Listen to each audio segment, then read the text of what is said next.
આપણા સુરતમાં. તો એ સપ્તાહ માટે આયોજકોએ જે મને ઇન્વાઇટ કર્યા છે તો એ બધાનું આયોજકોનો આભાર.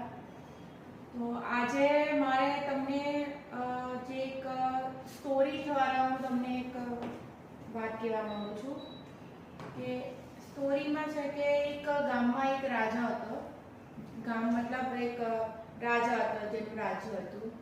હવે એ રાજા એના સેનાપતિઓ અને એની થોડા ઘણા સૈનિકોને લઈને બહાર નીકળે છે.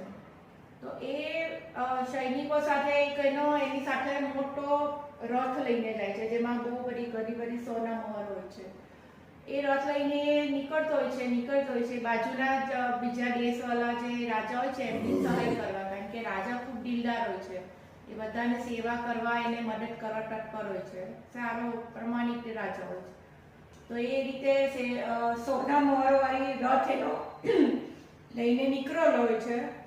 હા, થોડુંક જંગલો પસાર કરતા એમને તરસ લાગે છે પાણીની.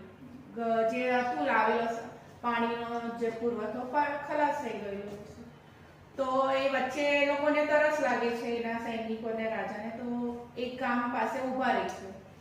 ગામમાં ઊભા રહી છે તો ત્યાં એક નાની ઝૂંપડીમાં એક સાધુ મહારાજ બેઠેલા હોય છે.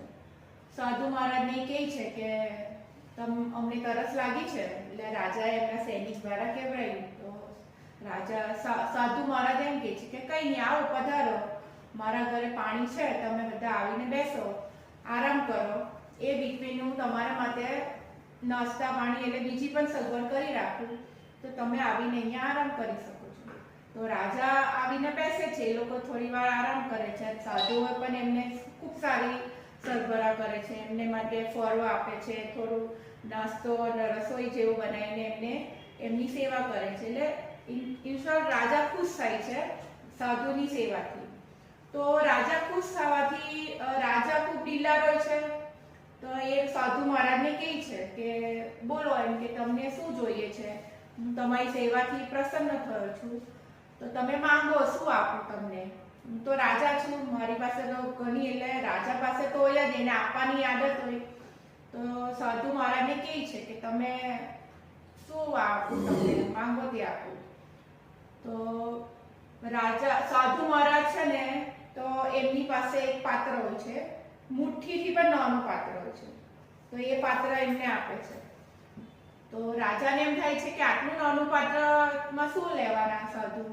તેને એમ થાય છે કંઈ નહીં, રથ તો આટલો મોટો સોના મહોરથી ભરેલો છે, હું આપી દઉં.